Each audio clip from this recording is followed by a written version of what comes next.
మనం ఏ పని మొదలు పెట్టినా కూడా విమర్శించే వారు ఉంటారు, పొగిడే వాళ్ళు ఉంటారు. మొదట మనం పని మొదలు పెట్టగానే మనకు విమర్శలు అయితే ఎదురవుతూ ఉంటాయి.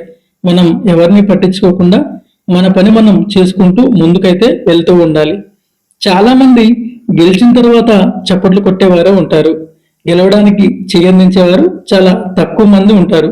మనం ఎవరిని పట్టించుకోకుండా మన పని మీద దృష్టి పెట్టి వెళ్తూ ఉండాలి. మనల్ని విమర్శించిన వాళ్ళే ఎలా సాధించాడురా కాదు, వీడు ఎలా చేయగలిగాడురా ఈ పని అని ఆశ్చర్యంతో నోరెళ్ళ పెట్టేలా మన ఫలితం అయితే వాళ్ళకి చూపించాలి.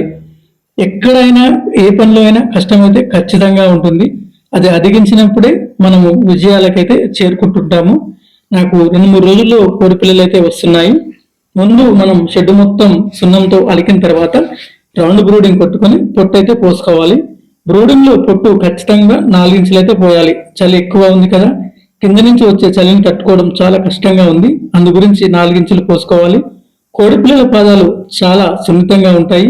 మనము బ్రూడింగ్ లో పొట్టు దున్నాం కాబట్టి తక్కువ పొట్టు పోస్తే తొందరగా ఖరాబ్ అవుతుంది.